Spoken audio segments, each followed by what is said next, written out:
Shalom, shalom, povo lindo do Senhor. Vamos para mais uma reflexão aqui no Evangelho de Marcos. Hoje estaremos falando em Marcos, capítulo 3, versículo de 1 a 6.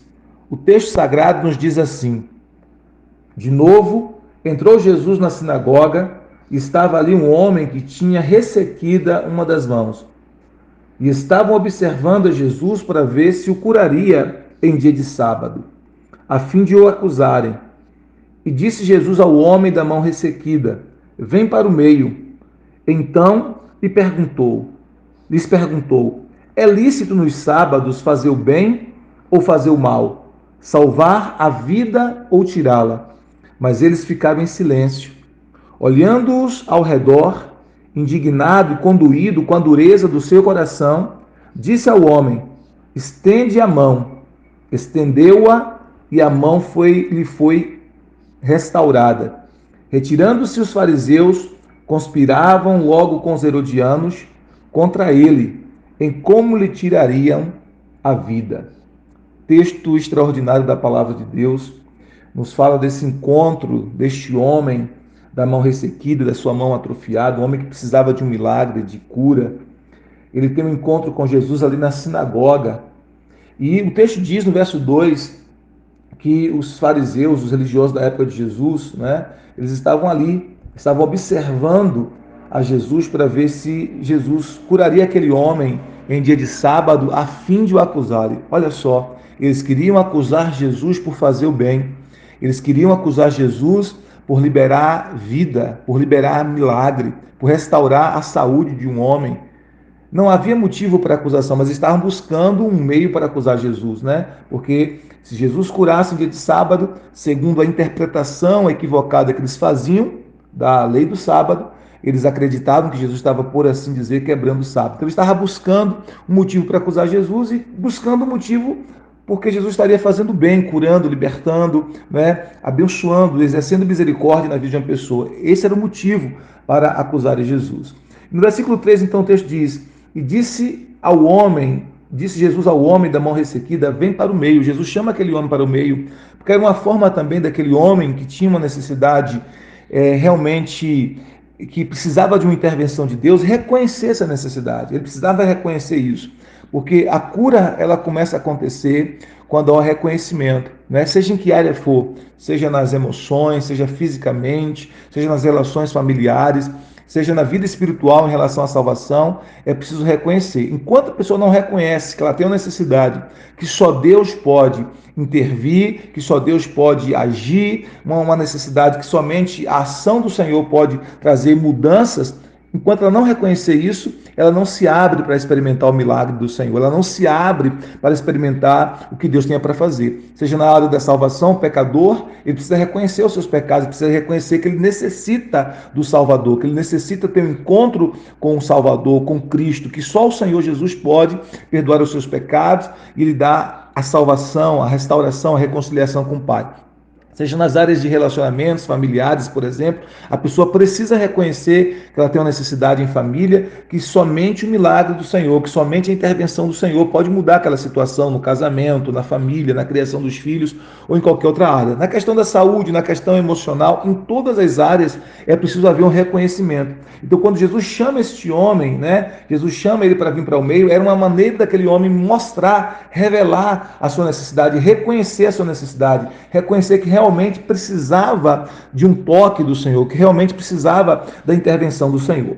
Então, no versículo 4, Jesus faz uma pergunta, ele faz essa pergunta para os religiosos da época dele, que estava ali, tudo de olho em Jesus, para ver se ele iria curar aquele homem para ter o que acusar Jesus. Então, no verso 4, Jesus pergunta: É lícito, ou seja, é permitido, nos sábados fazer o bem ou fazer o mal? Salvar a vida ou tirá-las? E o texto diz: Mas eles ficaram em silêncio. Então Jesus faz uma pergunta, e essa pergunta subentende que a resposta é permitido sim fazer o bem, seja em qualquer que seja o dia. qualquer que seja o dia, é permitido fazer o bem.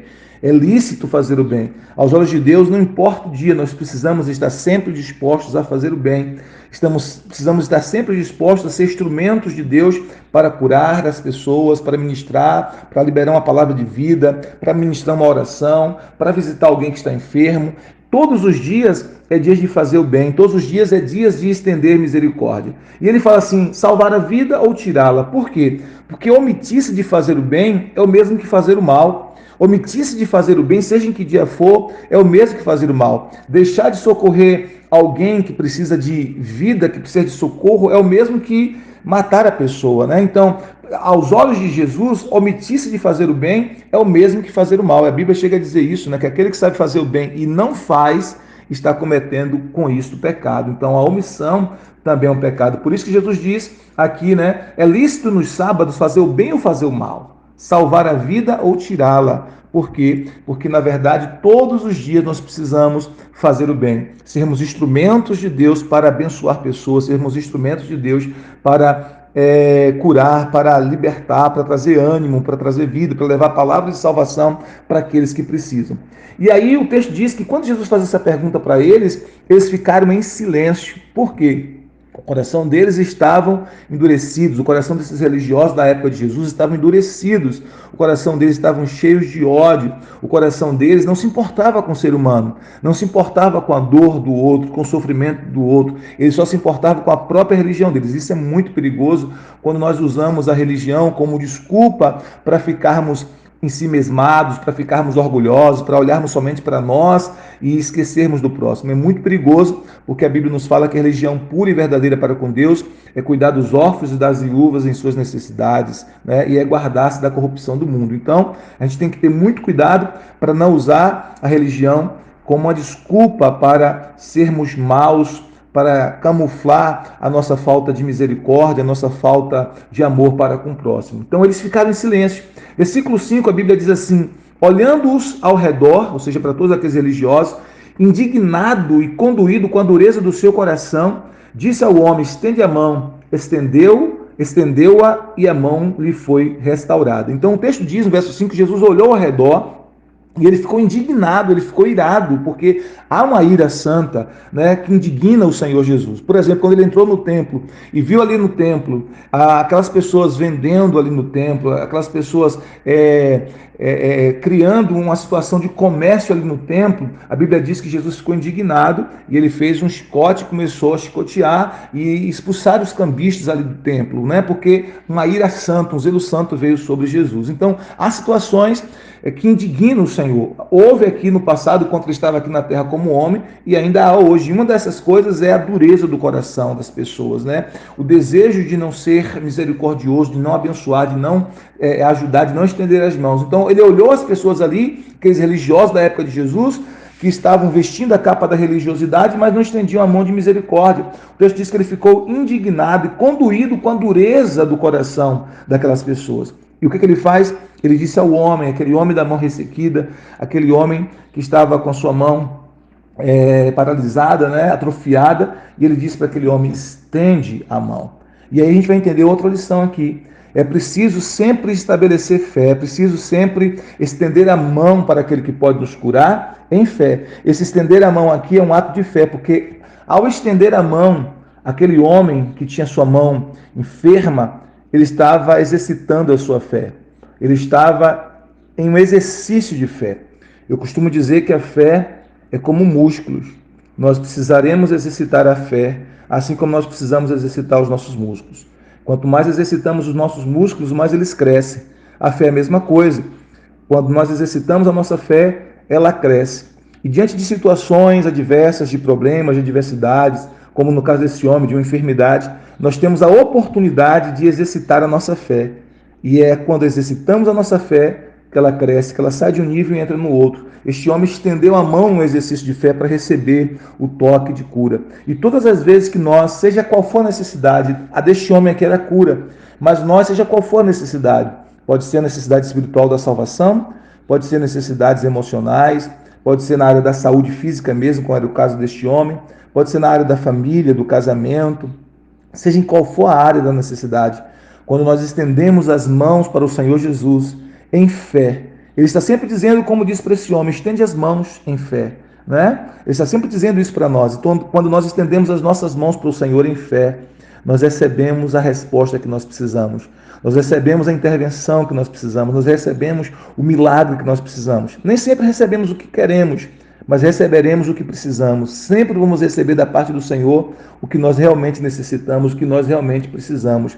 O texto então diz que aquele homem estendeu a mão e a mão foi restaurada, a mão foi completamente restaurada. Eu quero, em nome do Senhor Jesus Cristo, declarar sobre a sua vida que quando você estender as mãos ao Senhor Jesus Cristo em um ato de fé, seja em qualquer que seja a área da sua necessidade, você, em nome do Senhor Jesus Cristo, receberá a intervenção do Senhor, receberá a resposta que você precisa, receberá o milagre que você precisa, você receberá a intervenção do Senhor que você necessita, no nome poderoso de Jesus. A mão daquele homem foi completamente restaurada. Eu quero, em nome de Jesus, declarar que você será restaurado na sua saúde, na sua vida espiritual, na sua vida emocional, que o milagre de Deus alcançará as dimensões, todas as dimensões da sua vida e do seu ser, no poderoso nome de Jesus. Mas o que é interessante ainda nesse texto, para a gente fechar aqui, é que no verso 6 a Bíblia diz que, retirando-se os fariseus, conspiravam logo com os herodianos contra ele, em como lhe tirariam a vida.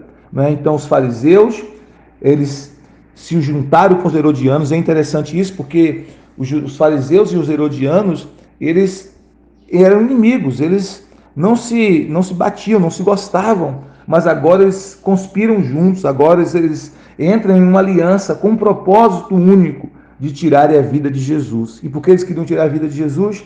Porque Jesus estava sendo misericordioso com as pessoas, curando as pessoas, libertando as pessoas, e eles acreditavam, porque Jesus fazia isso em algumas ocasiões em dias de sábado, que Jesus estava quebrando a lei judaica da guarda do sábado. Mas é interessante isso, né? Mesmo quando você faz o bem, mesmo quando você é instrumento de Deus, sempre vai haver oposição. Não pense você que por fazer o bem, por ser instrumento da graça de Deus, por abençoar pessoas, que você vai ter uma vida sem desafios e sem oposições. Na verdade, a gente sabe que por trás desses homens aqui havia uma ação maligna, porque Paulo diz lá em Efésios 6:12, a nossa luta não é contra carne e sangue, e sim contra principados e potestades. Ou seja, nós não estamos lutando contra seres humanos, nós estamos lutando contra seres espirituais. Então, muitas vezes, o nosso adversário usa pessoas para se opor a nós naquilo que nós fazemos para Deus, naquilo que nós fazemos para o reino de Deus,